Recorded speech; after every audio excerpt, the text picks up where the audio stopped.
Bom dia, boa tarde, boa noite. Esta é mais uma edição de Pedro e Cora, aquele seu programa sobre a cidade de Nova York.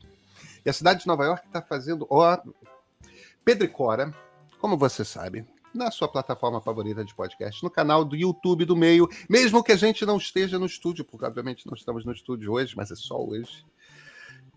Eu sou Pedro Dória, ao meu lado está minha querida amiga Cora Rona. Cora, cidade de Nova York? Cidade de Nova York está indo com tudo em cima das redes sociais. E olha, essa história, principalmente se você é pai, se você é mãe, vai te interessar. Vem com a gente.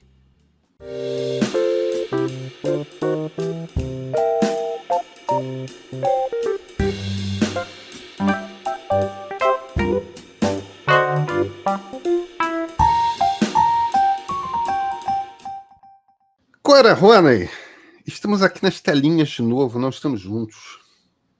Pois é, olha, sabe que eu já estava tão desacostumada disso, que eu só agora descobri que o meu O-Ring, aquela luz que a gente usa, pifou. Pois é, não, mas você está ótimo, Cora. Estou aqui nas sombras. Para quem está surpreso, o que acontece, o que se sucede é que estamos no Rio de Janeiro, o nosso estúdio fica no bairro de Botafogo, e nesse exato momento, enquanto gravamos na noite de quarta-feira esse programa de quinta, o prefeito Eduardo Paes está recebendo um bando de diplomata casca-grossa por conta do encontro do G20 que vai acontecer em novembro aqui na cidade, e tem vários preparativos, né? Então, o bairro de Botafogo, onde fica a parte da prefeitura que o prefeito ocupa, um palácio bacana lá, está intransitável, porque é muito Fechou carro os preto. pedaços de rua. Então estamos aqui. E estamos aqui para falar de Nova York, Cora. É disso que a gente vai falar? É disso, e aliás, eu acho. Bom, vamos começar do começo. Essa história é o seguinte: é que a cidade de Nova York está movendo um processo contra as redes sociais. E dessa vez o enfoque é interessante, porque não é aqueles enfoques que a gente conhece de fake news, de propaganda, é saúde mental. A cidade de Nova York diz que está gastando uma fortuna com a saúde mental das crianças e dos adolescentes e não quer encarar essa conta sozinha, quer jogar essa conta no colo das redes sociais e quer também que as redes sociais tomem providências em relação a isso. Eu achei muito boa a iniciativa, sabe? É uma coisa interessante porque eles têm números, né? Eles mostram como nos últimos 10 anos houve uma piora considerável de saúde mental de crianças e adolescentes. Você tem aumento principalmente de depressão e você tem aumento de ideação de suicídio. O que é a ideação de suicídio? É pensar em suicídio, né? É pensar na possibilidade de tirar a própria vida. A cidade de Nova York, o que a prefeitura está dizendo é que as redes sociais são responsáveis por isso. E Cora? São. A gente tem muito indício disso. Não vamos esquecer que tem documentos que já vazaram, por exemplo, da Meta. Sempre bom e importante falar da Meta. A Meta é dona de Instagram e Facebook. E o WhatsApp. E o WhatsApp, né? O WhatsApp não é muito popular nos Estados Unidos, né? É popular em todo mundo, menos nos Estados Unidos. Mas Instagram e Facebook são muito grandes. TikTok, que é da ByteDance, que é uma empresa chinesa, é muito grande também, mas é uma contra duas, né, da Meta. Já vazaram documentos internos da Meta que mostram que eles têm consciência de que a maneira como os algoritmos são regulados aumentam tanto os índices de depressão de adolescentes, principalmente meninas e adolescentes, quanto aumentam aquela coisa de automutilação, né? De se cortar, desse tipo de coisa. A gente sabe que a Meta sabe disso. E a gente sabe que a Meta tomou a decisão porque os resultados comerciais do algoritmo, como ele está regulado, são tão bons, a gente sabe que a Meta decidiu deixa para lá, a gente prefere os resultados comerciais que estamos recebendo. Então, aparentemente, a cidade de Nova York não vai ter muita dificuldade de provar isso numa court of law, não é mesmo? Não, e você sabe que houve toda aquela... Eu não sei como é que a gente diz em português, mas o Mark Zuckerberg esteve lá no Congresso recentemente, lembra? Eles tiveram uma espécie de uma CPI sobre redes sociais. É uma audiência, né? Uma audiência, não é uma espécie de CPI, uma audiência daquelas? Não é exatamente uma CPI, eles têm aqueles vários comitês, tanto na Câmara quanto no Senado nos Estados Unidos, e esses comitês fazem, recorrentemente, convidam pessoas a esclarecer questões que interessam os parlamentares. Então, é um processo de investigação parlamentar como uma CPI, mas não tem essa característica da CPI brasileira, que eles até têm algo parecido com as CPIs, mas eles têm esse recurso também de fazer essas audiências públicas. O Brasil também tem, a gente só não divulga tanto esse tipo de coisa, né? Mas são audiências públicas para informar os parlamentares a respeito de questões que são de interesse da sociedade. E essas audiências públicas, quando eles chamam esses grandes empresários, grandes líderes de áreas distintas, sempre chamam muita atenção.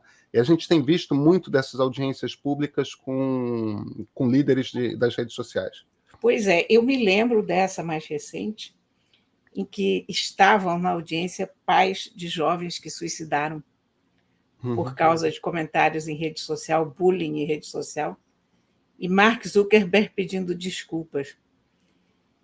E eu me botei no lugar desses pais,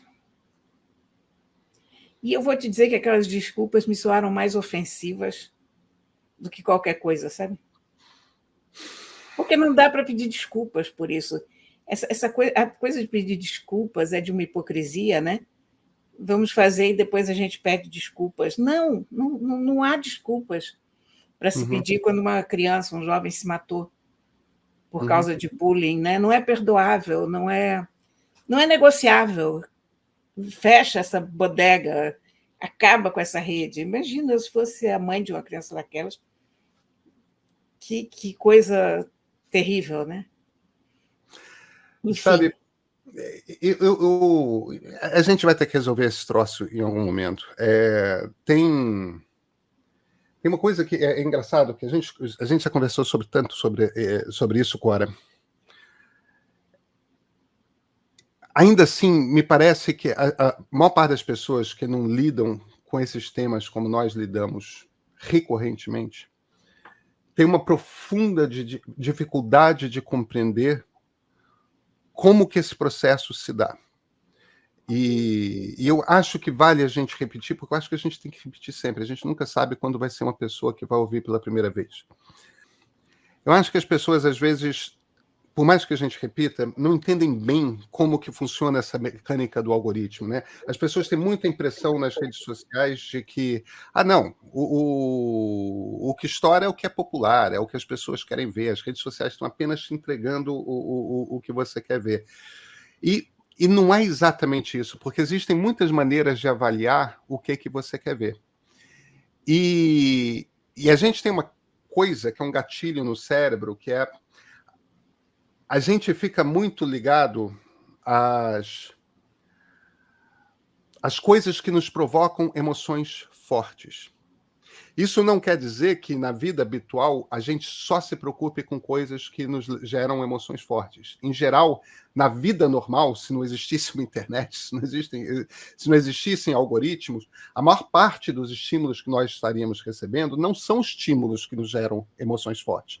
O convívio humano, na verdade, quando você vai parar para prestar atenção de como é que é a sua vida na família, como é que é a sua vida no trabalho, como é que é a sua vida quando você está na rua fazendo coisas, indo numa loja, indo num cartório, indo no correio, indo sei lá onde, a gente está sempre pessoalmente tentando gerar baixo atrito, né? A gente não está comprando briga com todo mundo. Tem gente que está, mas são poucos, né? E são sempre pessoas que a gente olha um para o outro e fala que pessoa bem esquisita, né? Só fica procurando briga o tempo todo. E nas redes sociais, elas precisam descobrir aquilo que vai te despertar emoções fortes o tempo todo. Para algumas pessoas vão ser debates políticos, para outras pessoas vão ser, e isso é particular com adolescente, preocupações em relação ao corpo. Né? Se o seu corpo é atraente, se não é, como é que faz, o que é um corpo ideal, o que não é. Mas o que as redes sociais estão nos entregando o tempo todo é aquilo que nos provoca emoções fortes. Algum tipo de angústia profunda, algum tipo de raiva, algum tipo de coisa. Por quê? Porque quando nós estamos emocionados, quando a gente está ali funcionando na base da intensidade, a gente fica mais ligado, a gente fica mais alerta. Isso é bom para a publicidade. E o fato de que a gente está ligado, a gente está envolvido emocionalmente, faz também que a gente fique voltando e voltando e voltando e voltando e voltando, porque alguém está errado na internet. Nunca esqueço dessa frase, né? Aquela raiva de alguém está errado na internet e você precisa ir lá. E alguém que se vira e fala e te vai oferecer aquela saída, né? Isso que no fim das contas os influenciadores acabam aprendendo a fazer, principalmente esses influenciadores de forma física, esse tipo de coisa, que como que você vai ficar desejável, como que você vai ficar bom, você faz essa dieta, você faz isso, você faz aquilo, e explode bulimia entre jovens e adolescentes. Isso é do interesse comercial das redes sociais. Porque isso faz com que as pessoas estejam tanto mais atentas à publicidade quanto elas retornem mais às redes.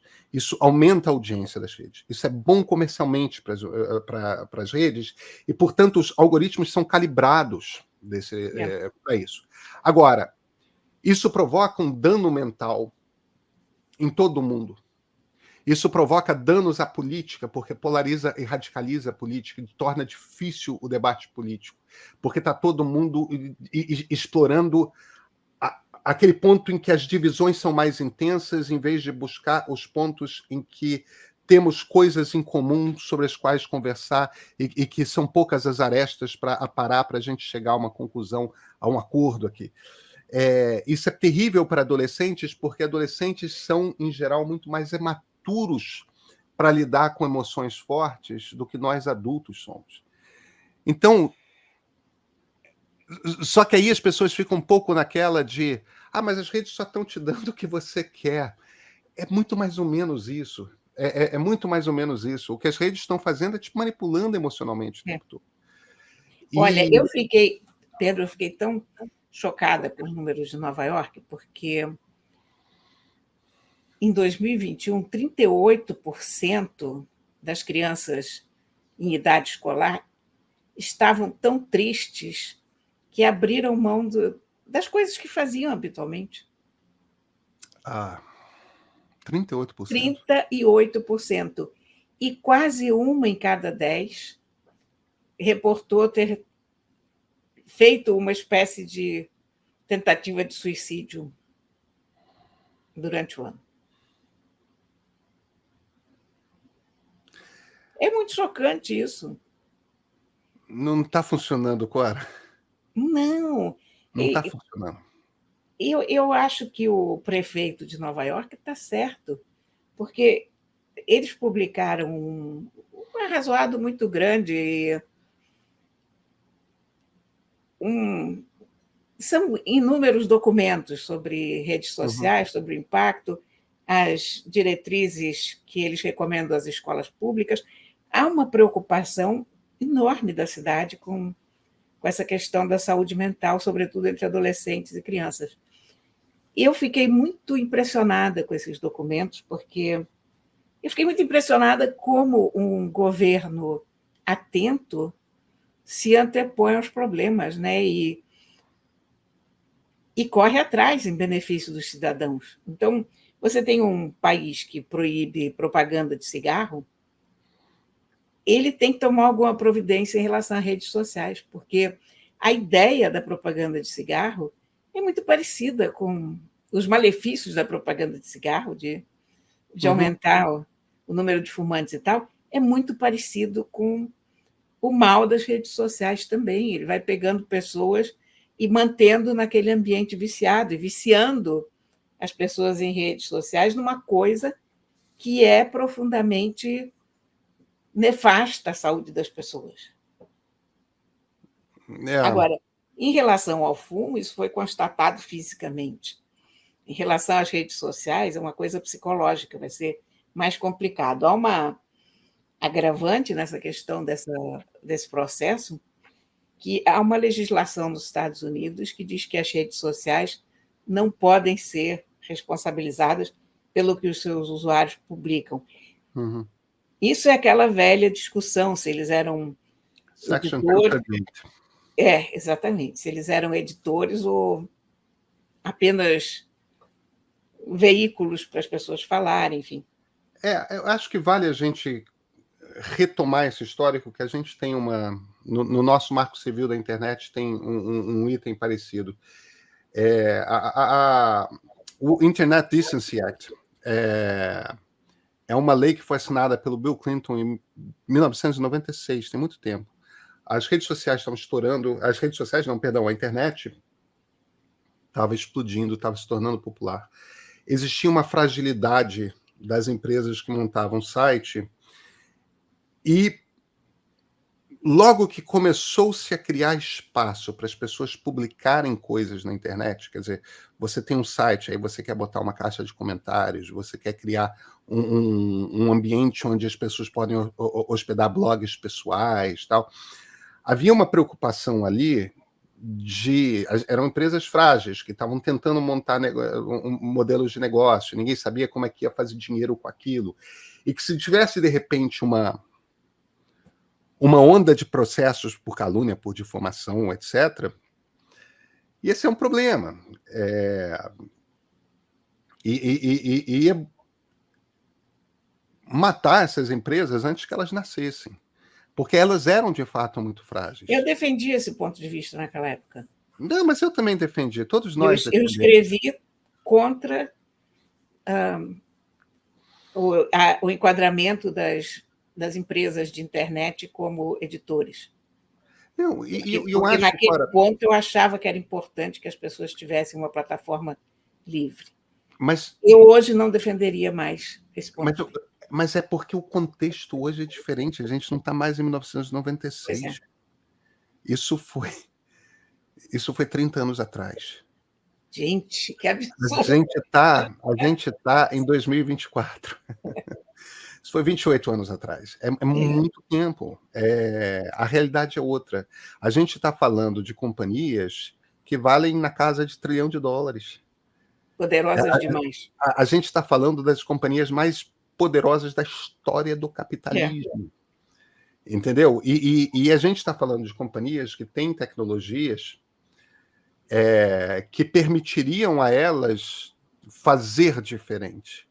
No fim das contas, os algoritmos agem como elas escolhem que eles ajam. Eles não precisariam apelar aos nossos instintos mais baixos. Não. Eles poderiam... Agora, essas companhias, e esse é o grande dilema, essas companhias se tornariam companhias bastante menos lucrativas. Não quer dizer que não continuassem sendo companhias riquíssimas e extremamente lucrativas. Apenas elas fariam muito menos dinheiro. E é muito complicado, da maneira como o mundo funciona, é muito complicado você pedir para uma companhia que seja boazinha e ganhe menos dinheiro, porque é até ilegal. Ela não foi feita para isso. Hã? Ela não foi feita para isso. Ela foi feita para dar para os seus acionistas a maior quantidade de lucro possível. Então é para isso que estados criam regras. É para isso que estados regulam. Você vê, na Europa, algo como a Section 238, que já existiu, não existe mais. A legislação europeia hoje trata essas empresas não como empresas frágeis que, se uma onda de processos acontecer, não ficam de pé, mas tratam como as corporações gigantes transnacionais que elas são. A legislação europeia é muito mais sólida e muito mais moderna, ela é muito mais... Ela pertence ao século XXI, ela pertence ao nosso tempo. A gente ainda vai entender se a legislação europeia funciona. Veja, eu não quero parecer estar fazendo aqui um discurso marxista de o capitalismo malvado. Não é nada disso. Eu acho o capitalismo ótimo. Eu acho que essas companhias terem crescido como elas cresceram é ótimo. O problema é que chegou a um ponto em que esta não é uma solução que virá das empresas. As empresas não têm, pela natureza do que uma empresa é, um incentivo para resolver esse problema. A gente precisa que os estados nacionais, tanto as suas burocracias reguladoras quanto os seus políticos, deem um passo à frente e comecem a agir. Que é exatamente isso. Aí a gente não está falando de um estado nacional, a gente está falando da cidade de Nova York, mas é exatamente isso que a cidade de Nova York está fazendo. Entendeu? Olha, temos um problema muito grave de saúde pública. Tem jovens sofrendo num nível que não precisariam sofrer. Há suicídios acontecendo. Mais do que deviam acontecer, mais do que normalmente aconteceriam. Existe um responsável aqui. Precisa haver ação legal, precisa haver ação, precisa ter regra agora. Você tem filhos nessa idade? Tenho. Eles estão com 11, 12 anos, fazem 12, 13 esse ano. Eles já usam TikTok, eles não se interessam muito por Instagram. A coisa na turma deles é TikTok. Por enquanto, eu ainda não detectei. Eles veem muita coisa de futebol. Pois é. Acontece. Eu não detectei nenhum tipo de problema. Agora, por conta da natureza da idade, eles estão entrando na zona de risco agora. Então, eu desconfio que eu vou... Eu já tive algumas conversas sobre redes sociais com eles, sobre inteligência artificial, sobre a coisa de criação de imagem e tal, para não fazerem isso, principalmente em relação a colegas e tal. Eu ainda não senti a pressão das redes. Eu senti com minha filha mais velha quando ela estava na adolescência. Ela já é adulta hoje. Ela teve um momento de dificuldade na escola,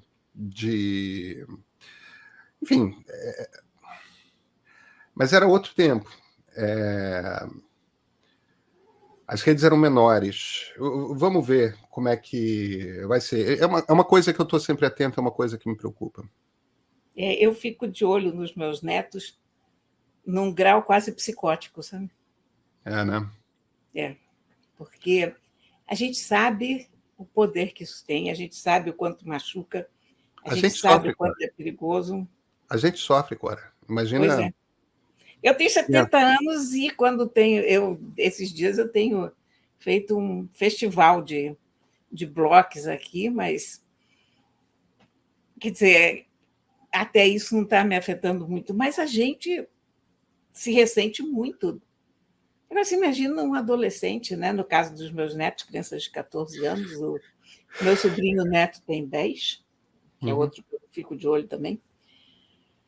Mas, olha, eu acho que a analogia do cigarro é boa, sabe? Porque é um veneno, a gente está deixando isso aí correr solto na mão das crianças, e eu estou com a cidade de Nova York nessa, sabe?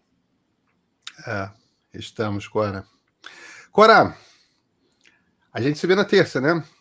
Na terça, ao vivo, em cores? Ao vivo, no estúdio. Até terça, Cora.